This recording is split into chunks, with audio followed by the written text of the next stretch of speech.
చెప్పడం నాకు ఇంట్రెస్ట్ కూడా లేదు.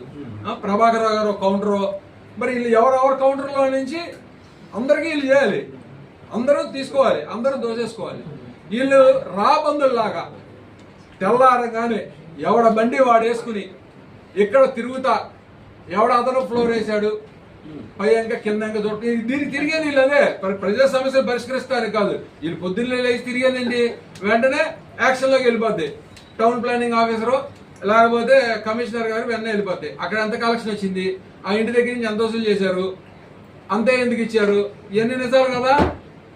నేను ఇంకో ప్రెస్ మీట్లో చెప్తా, నువ్వు ఎంఆర్ఓలతో సహా బెదిరించావు, ఆడియోలతో సహా రిలీజ్ చేస్తా, నువ్వు కూడా బెదిరించావు.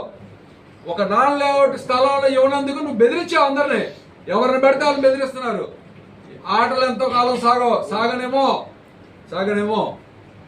వైఎస్ఆర్ కాంగ్రెస్ పార్టీ అంటే ఆషామాషిగా మారడమాక, తోలు తొక్క అన్ని ఊడే రోజులు దగ్గరలో ఉన్నాయి, నీకు కూడా కంగారు పడమాక.